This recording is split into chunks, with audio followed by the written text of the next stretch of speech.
183장 빈들의 말한 불같이 183장으로 주께 영광 돌립니다.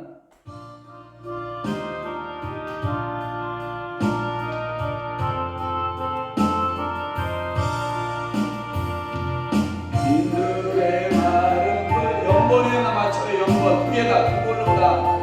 나의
천지를 만드신 하나님 아버지를 내가 믿사오며 그 위아들 우리 주 예수 그리스도를 믿사오니 이는 성령으로 잉태하사 동정녀 마리아에게 나시고 본디오 빌라도에게 고난을 받으사 십자가에 못 박혀 죽으시고 장사한 지 사흘 만에 죽은 자 가운데서 다시 살아나시며 하늘에 오르사 전능하신 하나님 우편에 앉아 계시다가 저리로서 산자와 죽은 자를 심판하러 오시리라. 성령을 믿사오며 거룩한 공예와 성도가 교통하는 것과 죄를 사하여 주시는 것과 몸이 다시 사는 것과 영원히 사는 것을 믿사옵나이다. 아멘. 겸손과 여호와를 경외함의 보상은 재물과 영광과 생명입니다. 그렇습니다. 오늘도 여호와를 겸손함으로 경외하는 은혜가 임하게 도와주옵소서.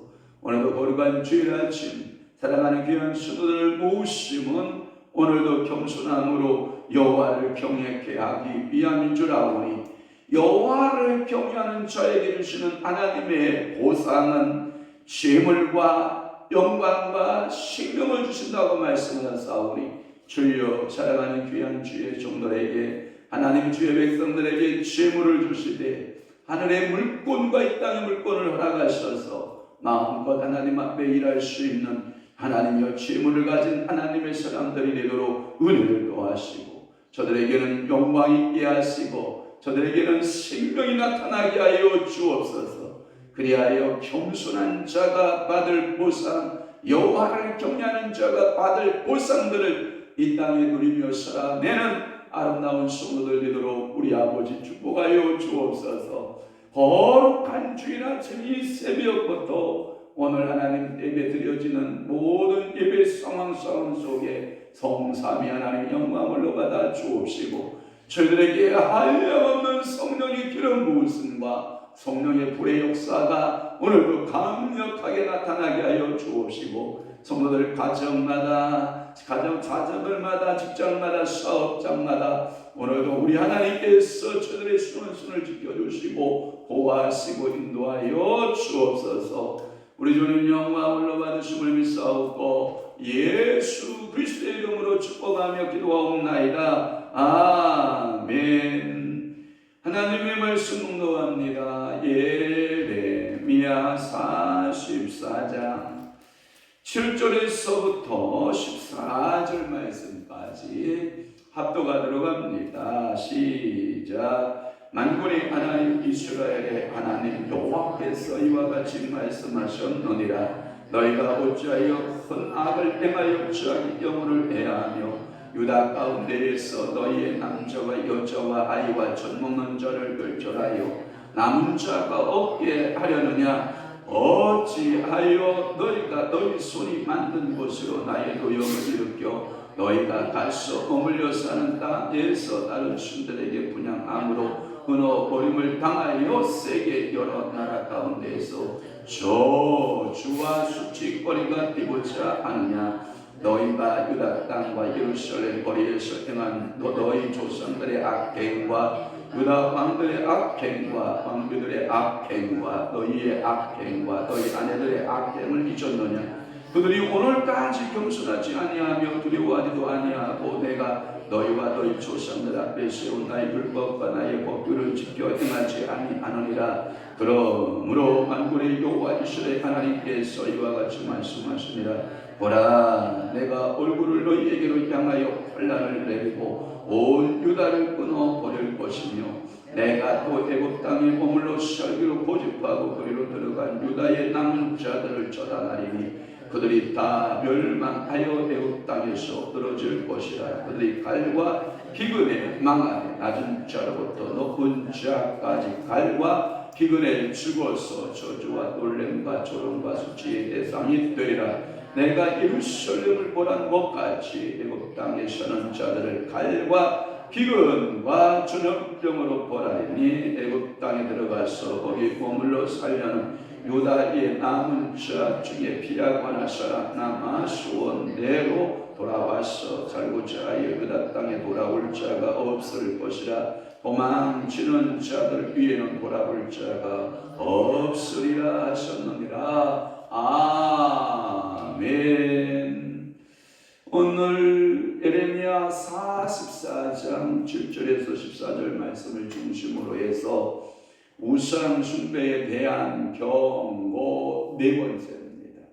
우상 숭배에 대한 경고 몇 번째? 네 번째 말씀으로 은혜를 받고자 하는 것입니다. 우리가 금요일 아침에 말씀을 풀었습니다. 7절에서부터 10절 말씀까지 풀었습니다. 그래서 우상 숭배는 어떤 죄다?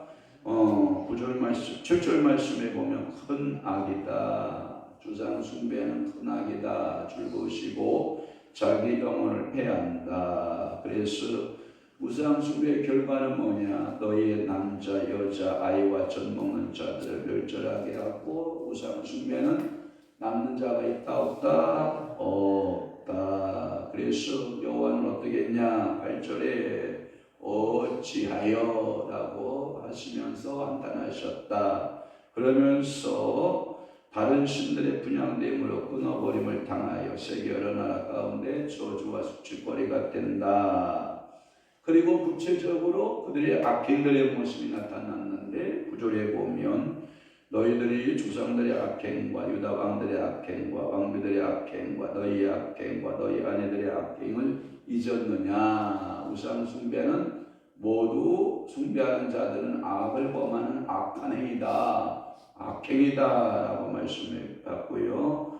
또 하나 우상 숭배하는 자들 10절 말씀해 보면 겸손하지 않기 때문에 우상 숭배한다.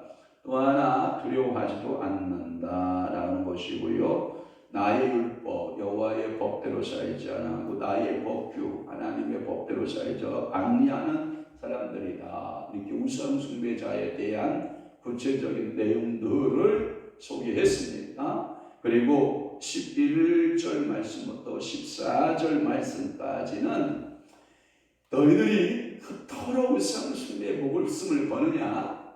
그다음 여호와께서 이걸 보고 뭐라고 하냐면 이를 가르으며. 여러분 옆에서 배우자가 이를 갈거나 자녀들이 잠을 잘 때 치아 운동이 활발하게 될 때 이 치아가 막 무릉묵 자라기 때문에 이 치아를 맞추기 위해서 애들이 잠을 자면서 이를 갈거든요. 또 하나 극심한 스트레스가 있으니까 내가 얘기하는 게 좀 좋은데 이를 갈 일이라도 있으면 좋겠다. 이런 부족들인데 아직도 이가 있으면 그러니까 행복하긴 하지만 그런데 하나님께서 우리를 보시고 이를 가시는 거예요. 여러분 이를 간다라고 하는 건 적극적 표현에서는 하나님의 심판을 말해요. 심판. 소극적 표현에서는 하나님의 분노를 말하고 있는데 그래서 11절부터 14절 말씀까지가 하나님께서 심판하시는데 우리를 심판하는 그 심판을 하나님께서 일가하신다. 일가하시면서 반드시 그 심판은 임한다. 이렇게 말씀하는 거예요. 뭐 하게 되면 우상숭배하는. 그러니까 우상숭배가 우리의 삶에서 얼마나 무서운가를 우리는 알아야 돼요. 그러니까 구체적으로 우상숭배를 하는 것은 여러분들이 이런 거예요. 우리가 가서 석가모니 앞에 가서 나무나비 타불 이거 안 할 건 아니잖아요. 솔직히 우리가 다른 족파에 가서 이상한 짓 하지는 않을 거 아니에요. 그러나 사단과 마귀와 귀신이 은밀하게 우리에게 찾아와서 하나님보다 다른 것을 더 사랑하게 하는 것들을 우리에게 자꾸만 심어줄 거라고요. 그것이 바로 무엇이다? 우상숭배다. 그러니까 하나님 위에 다른 것을 더 사랑하는 것이 있으면 그것이 우상숭배인데 그것마저도 우리는 뭐 해야 돼요? 깨어 있으면서 나 자신들을 늘 살펴보면서 우리가 혹시라도 생각으로 범하는 우상숭배는 없는가?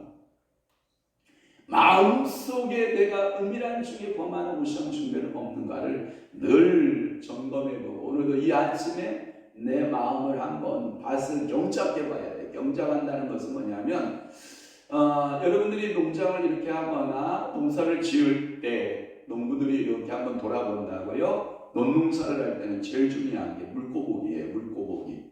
물이 얼마나 차졌고 물을 뺄 때냐 물을 넣을 때냐 이것을 잘해요. 명절날 시골 가니까 우리 장로님이 막 저것들과 하수연하는 거예요. 그래서 제가 들었지요. 그랬더니 내용인 즉슨 이런 거예요. 벼베기를 하기 위해서 물볼을 다 뺐는데 비가 차 좋으니까 눈이 말라요 안 말라요? 안 말라요. 그러면 기계가 들어가요 안 들어가요? 못 들어간단 말이에요. 그 많은 물을 빼기를 차 다 해놨는데 이렇게 가을비가 주룩주룩 내려서 물이 출렁출렁 차면 기계가 들어가려면 뭐예요? 말을만 하면 또 뭐가 오고? 비가 오고 또 들어간다 싶어서 말을만 하면 또 뭐가 오고? 비가 오고 근데 요즘 같으면 아마 살 거예요. 조금 그래도 왜냐하면 날이 추워서 버쩍 마르고 이렇게 해서 비가 오면 근데 이와 같이 우리가 살펴본다라고 하는 것은 농사를 짓는 사람들은 늘 살펴봐요. 농작물 상태를 살펴봐서 겪는 것이 뭐냐, 거름을 뭐 넣어줘야 되느냐, 또 하나 약은 뭘 쳐야 되느냐, 어떻게 저 농작물을 잘라줘야 되고 키워야 되느냐. 제가 옥상에 농작물 그거 몇 개 안 들여도요. 제가 비가 올 때 저럭저럭 비가 오면 제가 비 오기 전이나 후에 꽉 비료, 독감비료를 쫙 흩어준다고요. 그래놓고 가서 호미로 이렇게 덮어주면 고추 막 지금도 엄청 열잖아요. 이게 농작물이 한 뼘씩 그냥 비 한 번만 그냥 쭉쭉 자라 올라오는 모습을 보면 야 이게 관리가 중요한 거예요. 그러니까 오늘도 여러분들의 심령 가운데 내게 있어 어떤 우상이 존재하고 있는가를 관리해봐야 돼. 내 심령 가운데 우리가 하나님보다 더 사랑하는 어떤 것이 무엇이 있는가를 마음으로 관리, 내 마음밭을 관리. 풀이 자라 잡초가 자라면 어떡하고, 뽑고, 병들었으면 뭐하고, 농약 쳐주고, 또 하나 영양이 부족해서 잎사귀가 그렇게 변하면 뭘로 주고, 비료를 넣어주고, 이렇게 관리하듯이 여러분들의 마음에 경영자가 되시되 누구만을 경외할 수 있도록, 여호와만을 경외할 수 있도록. 오늘 잠언서에 분명히 22장에 여호와를 경외하는 자에게 보상이 있다고 그러잖아요. 하나님께서 죄물 주신다, 명예 주신다, 영광 가운데 하나님께서 거하게 하신다라고 분명히 말씀하고 있으니까 오늘도 여러분들의 마음 관리, 1차적으로 내 마음 관리를 다 한 후에 다른 사람, 남편의 마음이라든지 자녀들의 마음이라든지 아내들의 마음을 살펴서 우상을 숭배하고 있는 것이 무엇이냐, 세상에 너무 빠져있느냐, 세상 놀이에 너무 빠져있느냐 한번 살펴보고 우리가 신앙생활하는 것도 아름답다라고 하는 거예요. 오늘 본문의 애굽의 유대인들이 우상 숭배를 하고 그리고 우상 숭배에 대해서 경고를 하고 예레미야를 통해서 계속해서 우상 숭배에 대한 말씀들을 해도 이게요, 귀가 가려진 사람들, 또 하나 마음이 굳어진 사람들, 앞을 보지 못하는 영적인 소경들, 이 사람들은 절대로 이 메시지가 들어오지 않는 거예요. 우리말에 이런 말이 있죠. 하나님의 말씀이 귓등으로도 안 들린다. 여호와의 말씀이 여러분들의 심령 마치 옥토가가 같이 되어서 여러분들이 마치 여호와의 말씀이 물로 피어낸다면 여러분들의 마음은 부드러운 마음밭이 돼서 말씀을 쭉쭉 빨아들여서 그 말씀을 다른 식물을 키워내는데, 다른 농작물을 키워내는데 여러분들이 이 마음이 항상 은혜로 충만한 게 좋거든요. 그러니까 여러분들이 기도에서 항상 마음밭을 관리하는 관리자 입장에서 오늘도 이 메시지를 들어야 돼요. 그러니까 회개할 것은 뭐하고 회개하고, 그런데 유다의 백성들은 회개한다 안 한다? 안 한다. 그러니까 하나님이 뭐예요? 심판, 이를 가리면서 심판을 결정하는 거예요. 그들을 멸하기로 결정하는 거예요.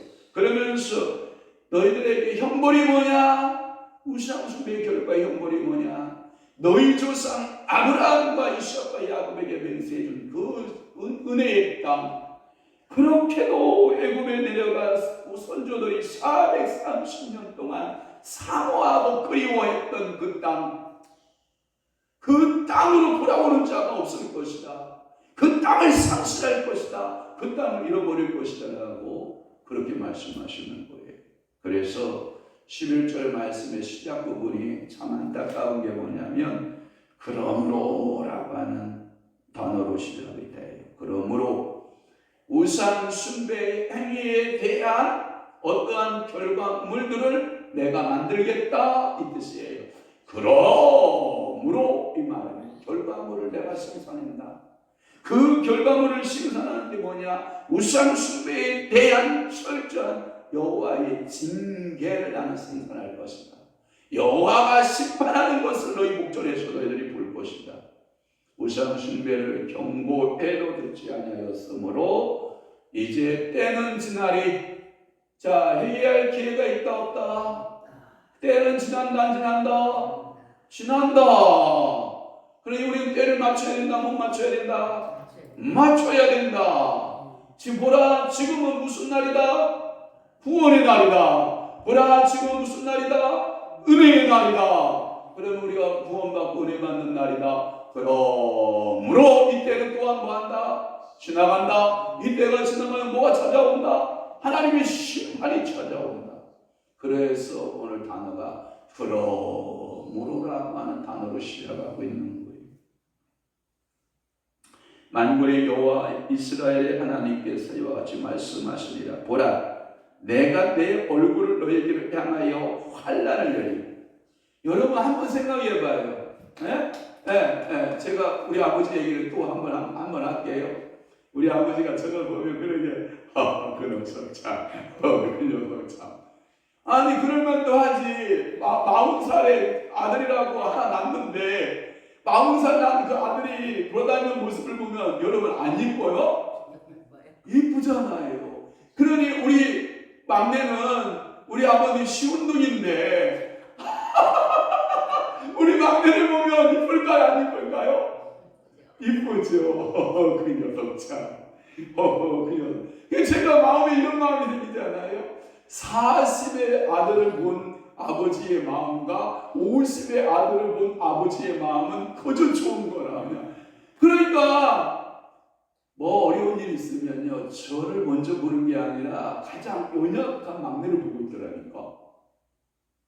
시골에서 여러분 동산을 지으려면 무거운 깔짐 같은 거, 지게 같은 거 지잖아요. 그러면 대문을 이렇게 들어올 때 영하나 영하나 이러고 부르고 들어오면 얼마나 좋아요. 제가 예 아빠 그러고 나갈 건데, 그때는 저는 이제 컸잖아요. 10살 넘었잖아요. 그러니까 또 10살 되잖아요. 그런데 그 무거운 깔짐을 지고 들어오면서 우리 막내 어딨냐, 우리 막내 어딨냐 하고 이게 들어온다니까요. 아버지의 얼굴은 여러분 자녀를 향한 사랑 아닙니까? 그런데 오늘 아버지의 얼굴을 좀 보세요. 우리 아버지의 얼굴이 얼마나 찌그러져 있는가를 보세요. 왜 아버지가 자녀에게 뭘 내린다는 거예요? 환난을 내린다는, 징계하시는 환난을 내리고 그 유다를 향하여 끌어버린다는 표현을 쓰고 있잖아요. 물론 공의의 하나님 아버지는 그럴 수 있어요. 그러나 아버지의 또 다른 얼굴은 어떤 얼굴이에요? 사랑의 얼굴이잖아요. 그런데 사랑의 얼굴이 왜 그렇게 험악한 무서운 얼굴을 바뀌느냐?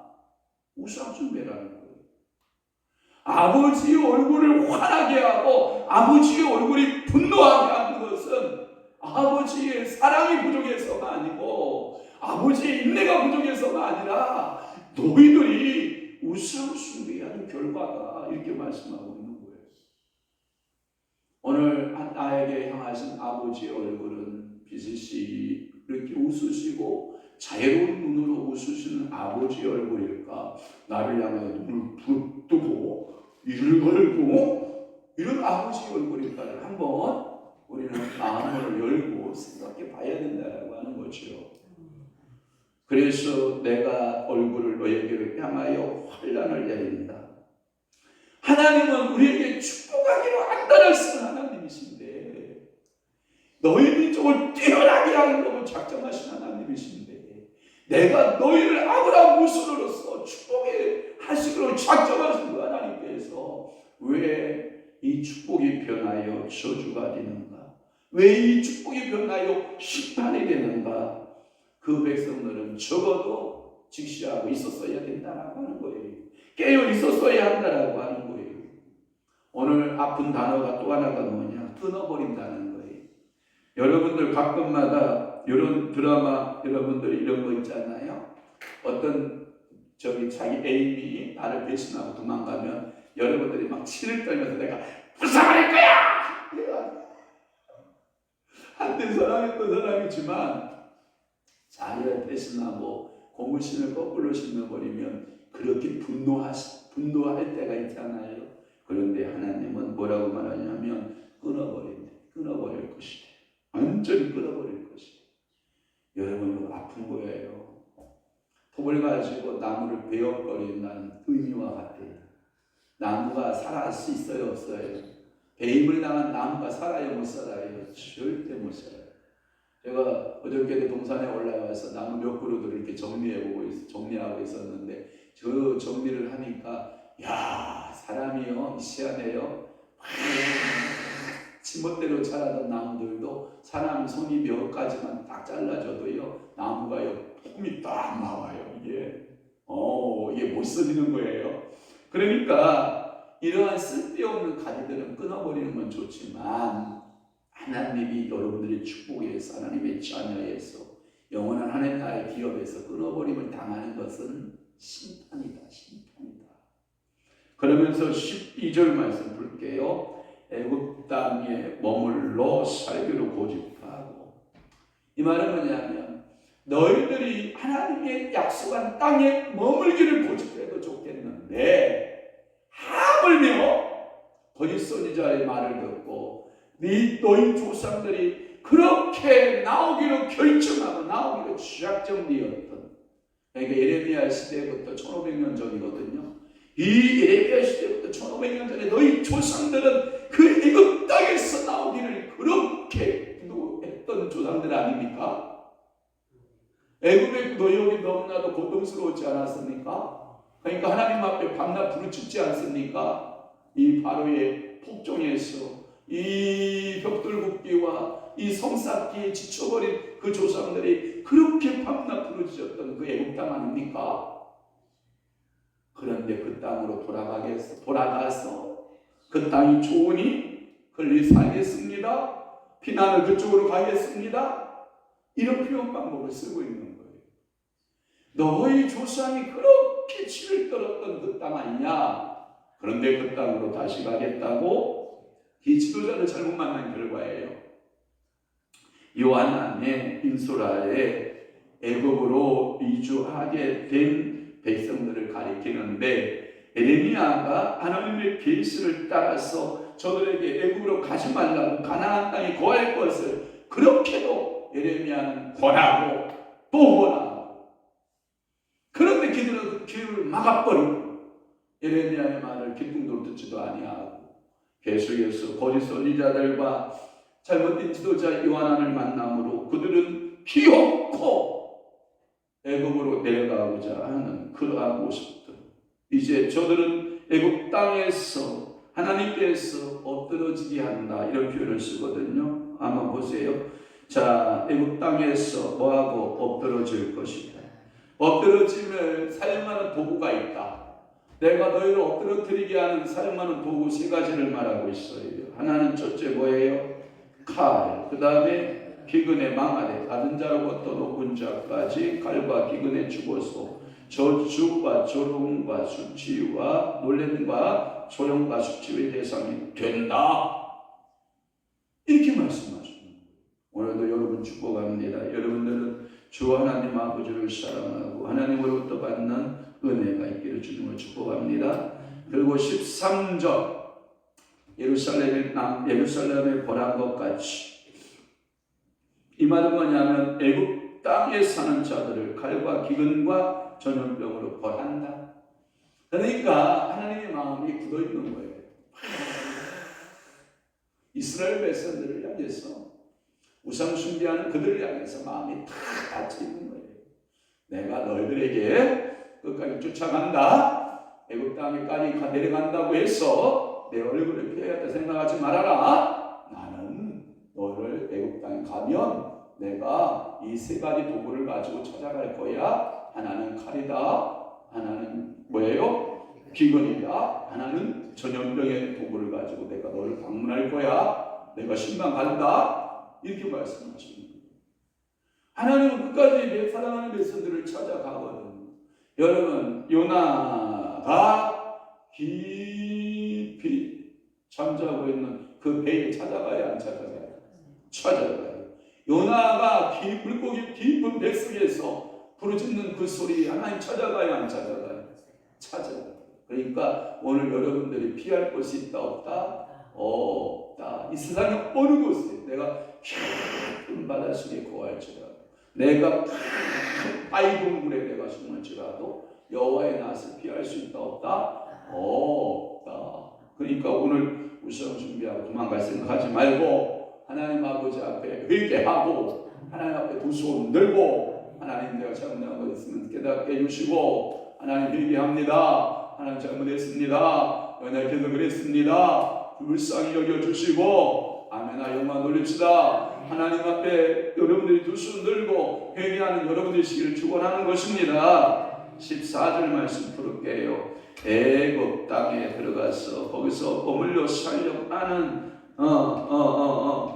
그러나 여기 보면 이런 말씀이 있어요. 14절의 말씀에 보면 애굽 땅에 들어가서 거기 머물러 살려고 유다의 남은 자 중에 피하거나 살아남은 자, 살아남아 소원대로 돌아와서 살고자 하여, 이 말은 뭐냐면 앞에 세 가지 도구, 칼과 기근과 전염병을 통해서 보냈는데 혹시라도 살아남은 자가 있느냐, 이 뜻이에요. 잔인하죠. 이런 거와 같아요. 어떤 분이 감을 따다가 교회 그렇구나. 요 앞에 감을 따시는 분이 감을 따다가 한 8-5개 남겨놓잖아요. 왜 남겨놓을까요? 새밥이에요, 새밥. 짐승들도 먹고 살아라 라는 넓은 의미가 있어요. 또 하나, 이 씨를 남겼다라는 개념이 있어요. 그래서 우리 할아버지 할머니들은 예전에 집을 새로 지으면 집안 우리에다가 꼭 세 나무를 심었다고 해요. 세 종류의 나무를 심어요. 하나는 감나무를 심어요. 남의 제사에 감나라 할 때 감이 제상에 올라가는 그 씨앗을 말하는 거예요. 자손들을 말하는. 그 다음에 밤나라, 대추나라 이런 얘기가 나오잖아요. 그러니까 꼭 집안에 감나무, 대추나무, 밤나무를 심어요. 이게 다 뭘 상징하는지 알아요? 자손이 이 집안에서 번성하여 씨가 번성하기를 원한다. 여러분 패백 드릴 때 대추 따야 안 따야? 그 다음에 밤 한 움큼 잡아야 안 잡아요? 잡아요. 그리고 던져줘야 안 던져줘요? 던져줘요. 그 어미의 마음을, 시어머니의 마음을 압박하는 거예요. 며느리한테 대추를 5개 따면 그 다음에 여러분 밤을 5개 잡아서 집어던져주면 그때부터 이제 며느리의 마음에 부담되는 거예요. 내가 이 가문에 씨 와서 이 씨를 생산해야 된다라고 하는 의미가 있어요.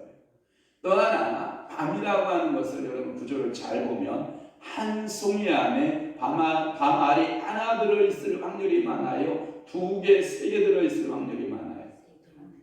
그렇죠. 그러니까 너희가 자녀를 생산할 때 하나만 생산하지 말고 다산을 생산을 의미해서 밤이 한 송이에 3개씩 들어있는 것처럼 자녀를 쑥쑥 낳고 가문의 본성의 의미가 포함되었다는 거예요. 또 내가 어저께도 내가 가서 웃었는데 저 위에 장모님도 의사 됐는데 그 감나무가 있어요. 근데 감이 하나만 매달려 있는 거예요. 잎사귀가 다 떨어지니까 그 감이 보인 거예요. 장로님 저 왜 감 안 따요? 제가 물었어요. 그랬더니 그거 뭐 하나씩은 남겨두지요. 장로님 마음속에는 그게 있더라고요. 그러니까 좋게 이야기하면 새밥이 먹을 것을, 짐승이 먹을 것을 남겼다 이렇게 되지만 마음속에 뭔 마음이 있는 거예요? 씨 남겼다라는 표현을 쓰고 있는 거예요. 이게 이 사람들에게 있어. 근데 저는 우리 안사람한테 저는 이런 스타일인데 만약에 제가 10만 원이 있으면 10만 원을 다 죄로 치고 쓰는 스타일이 아니에요. 10,000원이든지 몇천 원이라도 씨앗을 남기는 스타일이에요. 여러분들이 돈 쓸 때 지갑에서 죄로 치고 1,000원짜리 한 장도 안 남기고 다 써버리는 스타일이죠. 저는 그런 스타일이 아니에요. 꼭 지갑에는 씨돈이 들어있어요. 몇천 원이라도 들어있어요. 몇백 원이라도 들어있어요. 저는 그런 개념이 있어요. 다 먹어치우는 법이 없어요. 우리 사모도 그래요? 그런데 난 안 그런 것 같은데 너무 사이가 바쁘다 보니까 다 써버려. 어떤 사람들은 그냥 잔들 10원짜리 하나까지 싹 긁어 쓰는 스타일이에요. 저는 제 방에 가면 100원짜리, 10원짜리, 50원짜리 아마 있을 거요. 많이 모여 있을 거요. 이사할 때 가면 이제 한 묶음 나오겠죠. 예? 그런 거예요. 그런데 여러분들 옷도 알아요? 옷도 입다 보면 다른 옷 그냥 입다 걸어놓으면 다른 옷 입을 때 봉투 하나씩 나올 때 있잖아요. 없어요? 그거 하나도 없이 싹 긁었어요. 가방을 뒤져도 집 잡고 이렇게 열면 여러분 몇만 원, 몇천 원씩 비상금은 있지 않아요? 아니에요. 싹 긁었어요. 하나님이 이스라엘 백성들을 맑게 해버리는 거예요. 심판을 할 때 맑게 해버리는 거예요. 사랑하는 성도들, 비극이에요, 비극. 오늘도 14절 말씀에 보면 피하거나 살아남아 소원대로 그 사모한 대로 돌아올 자가 있다 없다. 그래서 표현이 없다고 표현해요. 여기에 보면 없습니다. 이게 비극인 긍정적인 거예요. 여러분 성경에 보면 상수리나무, 밤나무가 뱀을 방해해도 뭐가 있어요? 부르토기가 있어 나무 하나가 또 자라잖아요. 축복할게요. 돌아올 기회가 있을 때, 하나님 앞에 회개할 수 있을 때, 하나님이 돌아오는 타임이 영원하지 않다.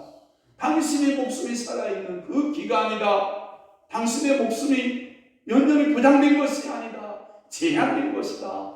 그 귀한 안에 여호와께로 모아라. 돌아와라. 뭘 버리고 돌아오냐? 우상을 버리고 돌아와라. 너희 교만을 버리고 도망와라. 오만한 것을 하나님 앞에 살았던 것을 버리고 돌아오라고 하시는 우리 주님의 강경책이 뭐예요? 이 하나님의 아버지의 단호함이, 이 하나님 아버지의 얼굴이 그렇게 단호한 거예요. 우상은 너희들에게 희망이 되지 못한다. 나를 희망 삼고, 나 우상은 너에게 축복이 되지 않는다. 축복은 나의 축복으로 소망을 삼아라. 그리고 나에게로 돌아와라. 이것이 예레미야 예언의 반증이에요. 그러니까 오늘도 이 소리를 영혼이 깨어있는 사람은 듣는다. 듣고 주여 잘못했나이다. 내가 사명 잃어버리고 살았나이다. 기도도 잃어버리고 살았고 감사도 하나님께 영광도 잃어버리고 산 내 인생에 성령님 다시 한번 찬스, 제2의 찬스를 주신다면 놓치지 않겠나이다. 굳게 잡겠나이다. 최선을 다하겠나이다. 이런 마음 자세로 오늘도 여러분 믿음으로 살아내는 귀한 한 주일 되시기를 주님을 축원합니다. 새벽 기도는 내일 아침까지 새벽 기도 하고요. 화, 수, 목, 금까지 4일간 가정에서 각자 새벽 기도, 자유 기도 하시면 됩니다. 그래서 성전에 나와서 기도하실 분은 그 시간 지켜서 세 분들은 나와서 기도하겠죠. 주여 주여 하고 나와서 그 시간 동안에 음악 틀어놓고 기도하시고, 다른 분들은 가정에서 기도하시고 하시면 될 것 같습니다. 기도하겠습니다. 좋으신 아버지 하나님, 오늘도 우리를 사랑하시고 우리를 축복하시고 우리를 부르신 것은 하나님만을 경외하고 하나님만을 섬기고 하나님만을 위하여 살아갈 존재들이 우상에 빠지고 우상의 경외자가 되고 우상을 따라가는 어리석은 자에게 주시는 경고 네 번째의 말씀을 통해서 우리가 깨닫게 해주시오니 감사합니다. 성령님, 오늘도 깨달은 대로 회개케 하시고 깨달은 대로 돌아서게 하시고 깨달은 대로 하나님을 잊어버리는 일이 없도록 성령 하나님 사로잡아 주옵소서.